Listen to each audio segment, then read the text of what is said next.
Right. He just didn't charge him with obstruction. Those are two very different things, Jesse, and he outlines legally why he could not, under the existing Justice Department guidelines, charge the president. He outlines a case for obstruction and then in plain text says it's up to the Congress to decide if this obstruction of justice, which, by the way, has been part of 2 articles of impeachment for Nixon and Clinton, obstruction of justice, if this rises to the level. He actually said if Congress wants to do its own investigation, they are able to find Congress and may charge apply the president the obstruction laws to the president's corrupt hearings. exercise. He says that very clearly. But he doesn't say this was the product of, here you go, Congress, take it where I left it. He said if they want to do their own investigation, they can find it too. That's not actually what he said. But he made very clear. If you read it closely, that's what he said. This highlighting here is pretty close reading. But he said very clearly, I am not saying the president did not commit obstruction of justice.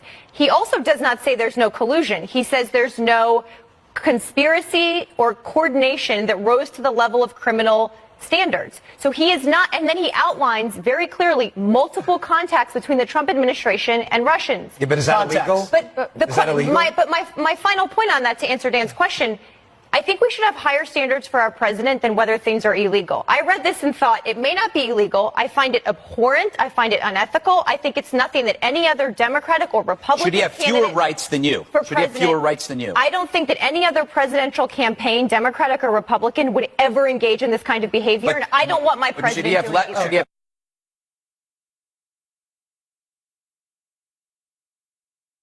If the goal is to control the narrative, though the Attorney General is supposed to work for the people, not the President. In this case, if you're the President and the attempt is to control the narrative, in other words, to tell people, here's what it's going to say before it gets out there, all 448 pages.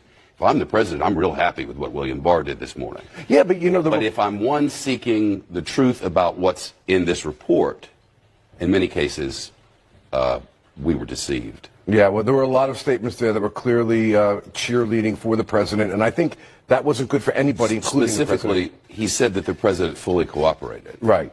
Where the president was openly trying to keep people from cooperating and openly trying to keep his own testimony from them.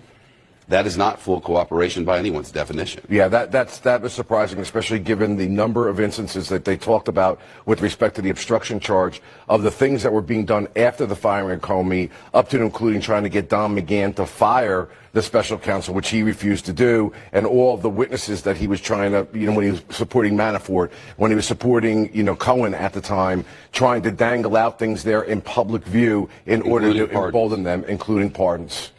All right. Thank you. Okay, Shep. Nice to see you.